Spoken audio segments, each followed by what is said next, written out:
నారాయణపేట జిల్లా మక్తల్లో విషాద ఛాయలు అలుముకున్నాయి. ఆత్మహత్యకు పాల్పడ్డ 6వ వార్డు అభ్యర్థి మహదేవ్ కుటుంబాన్ని BJP chief Ramachandra Rao, MP DK Aruna పరామర్శించారు. బాధిత కుటుంబానికి అండగా ఉంటామని బీజేపీ నేతలు హామీనిచ్చారు. ఇక హైదరాబాద్లోని డీజీపీ ఆఫీస్ ఎదుట ఉద్రిక్తత నెలకొంది. డీజీపీ కార్యాలయాన్ని ముట్టడికి బీజేపీ కార్యకర్తలు యత్నించారు. బారికేట్లను తీసుకుని కార్యాలయం ముందుకు దూసుకొచ్చారు. దీంతో బీజేపీ కార్యకర్తలను పోలీసులు అడ్డుకోవడంతో వారి మధ్య వాగ్వాదం జరిగింది. మక్తల్లో బీజేపీ అభ్యర్థి ఆత్మహత్యపై బీజేపీ నిరసనకు దిగింది. ఇక మక్తల్ బీజేపీ అభ్యర్థి సూసైడ్ చేసుకున్నట్లు ఫిర్యాదు వచ్చిందని డీజీపీ శివధర్ రెడ్డి అన్నారు. కేసు ఇన్వెస్టిగేషన్ చేస్తున్నామని, మహదేవ్ సూసైడ్ లెటర్ రాయలేదని విచారణ చేస్తున్నామని డీసీపీ తెలిపారు. కాగా మక్తల పట్టణ కేంద్రంలో 6వ వార్డు బీజేపీ అభ్యర్థి మృతి చెందడంతో తాత్కాలికంగా ఆ వార్డు ఎన్నిక మాత్రమే రద్దు చేసినట్లు ఎన్నికల అధికారి శ్రీరామ్ తెలిపారు.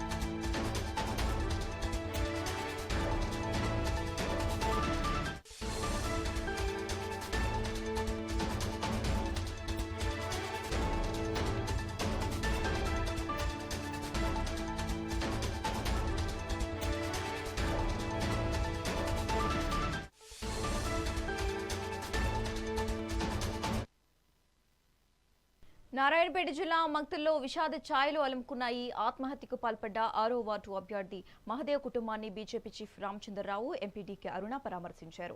బాధిత కుటుంబానికి అండగా ఉంటామని బీజేపీ నేతలు హామీనిచ్చారు. ఇక హైదరాబాద్లోని డీసీపీ ఆఫీస్ ఎదుట ఉద్రిక్తత నెలకొంది. డీజీపీ కార్యాలయాన్ని ముట్టడికి బీజేపీ కార్యకర్తలు యత్నించారు. బారికేట్లను తీసుకుని కార్యాలయం ముందుకు దూసుకువచ్చారు. దీంతో బీజేపీ కార్యకర్తలను పోలీసులు అడ్డుకోవడంతో వారి మధ్య వాగ్వాదం జరిగింది. మక్తల్లో బీజేపీ అభ్యర్థి ఆత్మహత్యపై బీజేపీ నిరసనలకు దిగింది. ఇక మక్తల్ బీజేపీ అభ్యర్థి సూసైడ్ చేసుకున్నట్లు ఫిర్యాదు వచ్చిందని డీజీపీ శివధర్ రెడ్డి అన్నారు. కేసు ఇన్వెస్టిగేషన్ చేస్తున్నామని, మహదేవ్ సూసైడ్ లెటర్ రాయలేదని విచారణ చేస్తున్నామని డీజీపీ తెలిపారు. కాగా మక్తల్ పట్టణ కేంద్రంలో 6వ వార్డు బీజేపీ అభ్యర్థి మృతి చెందడంతో తాత్కాలికంగా ఆ వార్డు ఎన్నిక మాత్రమే రద్దు చేసినట్లు ఎన్నికల అధికారి శ్రీరామ్ తెలిపారు.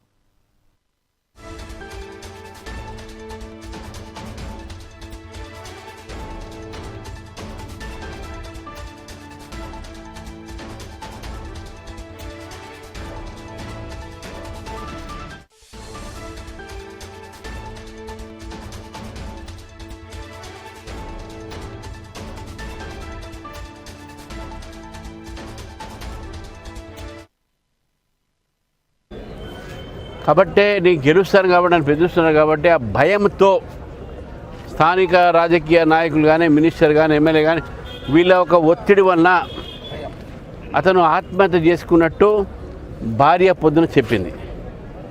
మరి భార్య పొద్దున చెప్పినటువంటి ఒక వార్త ఈరోజు అన్ని టీవీ ఛానళ్ళు కూడా వచ్చినాయి. మరి ఈరోజు ఇప్పుడు నీకు రాగానే ఇక్కడ స్థానికంగా పోలీసులు ఎఫ్ఐఆర్ని కూడా మార్చడం జరిగింది. ఏంటి అంటే ఆమె సంతకం తీసుకున్న, చదువు రాదు ఆమెకు, దాంట్లో రాసి కింద సంతకం తీసుకున్నారు. దాంట్లో ఓడిపోతానన్న భయంతో నేను ఆత్మహత్య చేసుకున్నాడు మా ఆయన చెప్పి చెప్పడం జరిగింది. ఇది ఎంత అబద్ధము! ఎంత సీఎం జిల్లా అయినా, ఎంత మంత్రి జిల్లా అయినా ఇటువంటి ఒక తప్పుడు పని చేయడానికి ప్రభుత్వానికి, నాయకులు సిగ్గు ఉండాలి. ఇది రేవంత్ ప్రభుత్వమా, రాబందర్ ప్రభుత్వాన్ని ఒకసారి మనం ఆలోచిస్తాం. ఇది ఆత్మహత్య కాదు, ఇది హత్యగానే మేము భావిస్తాం. పోలీసులు కూడా చెప్తా ఉన్నాను నేను, మీరు నా చట్టపరంగా మీరు పోకపోతే తీవ్రమైనటువంటి పరిణామాలను మీరు ఎదుర్కోవాల్సి వస్తుంది. మీరు కార్యకర్తలు గారు, మీరు గవర్నమెంట్ జాబ్స్, గవర్నమెంట్ ఉద్యోగస్తులు, మీరు ప్రజలకు అందరి రకాలుగా మీరు సహకారం చేయాలి. ఒక పార్టీ కోసం మీరు పోలీసులు ఉద్యోగం లేరు. ఏ విధంగా మీరు మారుస్తారండి ఎఫ్ఐఆర్ ఒక వర్షాన్ని? ముఖ్యమంత్రి చెప్పని మారుస్తారా? మన మంత్రి చెప్పని మారుస్తారా? ప్రజలు ఏం కావాలి ఈ యొక్క జిల్లాలో? తప్పుడు ఎఫ్ఐఆర్ ఎట్లా రాస్తారు? ఒక చోటనో ముఖ్యమంత్రి గారి తమ్ముడే అన్ననో వచ్చి పార్టీ మార్పిస్తారు మా వాళ్ళని. అక్కడ కూడా ఎస్టీ లంబాడ, ఇక్కడ ఎస్టీఏ. అంటే ఎస్టీల మీద మీ వ్యతిరేకత ఉందా తెలుసు, ద్రౌపది ముర్ము మీద మీరు ఏమేమి మాట్లాడుతున్నారు. కానీ ఈ రకంగా ప్రాణాలు తీసేటటువంటి ఒక వ్యతిరేకత ఎస్టీల మీద ఉందంటే ఏం చెప్పాలి? నేను డిమాండ్ చేస్తా ఉన్నాను, వెంటనే ఎఫ్ఐఆర్ మార్చాలి. ఇది ఎన్నికల సంబంధం కాదు, ఇది ఒక మనిషి ప్రాణం సంబంధం, ఒక ఎస్టీ కుటుంబానికి సంబంధించింది, ఒక ఎస్టీ వర్గానికి సంబంధించింది. 45 సంవత్సరాలు మంచి భవిష్యత్తున ఓడిపోతే మళ్ళీసారి చేస్తాడు. అందుకైతే ఏముందని వయసు ఉంది కదా, ఎందుకు చేశాడు అట్లా? ఇన్ని అబద్ధాలు సృష్టించి ఈరోజు నమ్మరాని అబద్ధాలు, ఎవరు నమ్మరు. ఇది భార్య పొద్దునే చెప్పింది మాకు, ఈయన చనిపోయింది కేవలం మన బెదిరింపులకు అని చెప్పి. అంతకుముందు కూడా బెదిరించి తీసుకుపోయి కాంగ్రెస్ షాల్ కప్పాడు ఆయన మీద. పారిపోయి వచ్చి లేదే నేను బీజేపీ ఉంటే నేను బీజేపీ చేస్తాను చేశాడు. కాబట్టి నేను డిమాండ్ చేస్తా ఉన్నాను పోలీసు వారిని, ఎస్పీ గారిని చెప్పేసి మీరు రావాలి, ఇక్కడ ఎఫ్ఐఆర్ మార్చాలి. అప్పుడే ఎలక్షన్ కమిషన్ గురించి మాట్లాడుతున్నాం. ఇప్పుడే రేఖా శర్మ గారు మా ఎంపీ గారు వారు పోతున్నారు. పోస్ట్ మార్టం జరగాలి. హ్యూమన్ రైట్స్ కమిషన్ ఇప్పుడు వస్తుంది. ఎవరైతే బాధ్యత కలిగినట్టుగా ఇన్స్పెక్టర్స్ ఉన్నారు ఇక్కడ, ఎస్ఐ కానీ సిఐ కానీ, ఎవరైతే దీన్ని ఎఫ్ఐఆర్ మార్చారో వారిని సస్పెండ్ చేయాల్సిన అవసరం ఉన్నది అని చెప్పి భారతీయ జనతా పార్టీ భావిస్తూ ఉంది.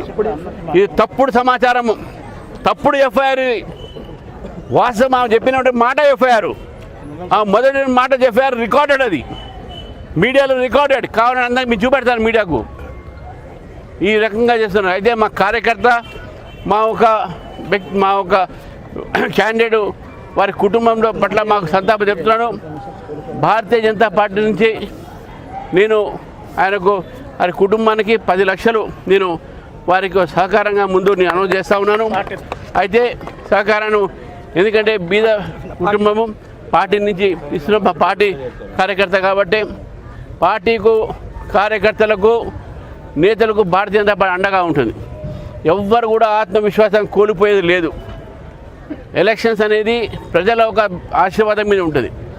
కానీ ఇట్లా బెదిరించి ఎలక్షన్స్లో ఈ విధంగా బెదిరింపులు చేసి తొండి ఆటతో గెలిచే ప్రయత్నం చేస్తున్న కాంగ్రెస్ పార్టీ వీళ్ళు చేసే పనే ఇదే. కాబట్టి నేను మళ్ళొక్కసారి చెప్తున్నాను, పోస్ట్ మార్టము ఈ ఎఫ్ఐఆర్ మార్చే వరకు జరగదు.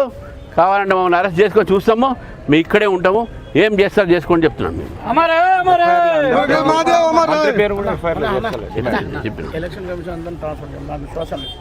అదే మాకు ఇక్కడ కాదు కదా. హాస్పిటల్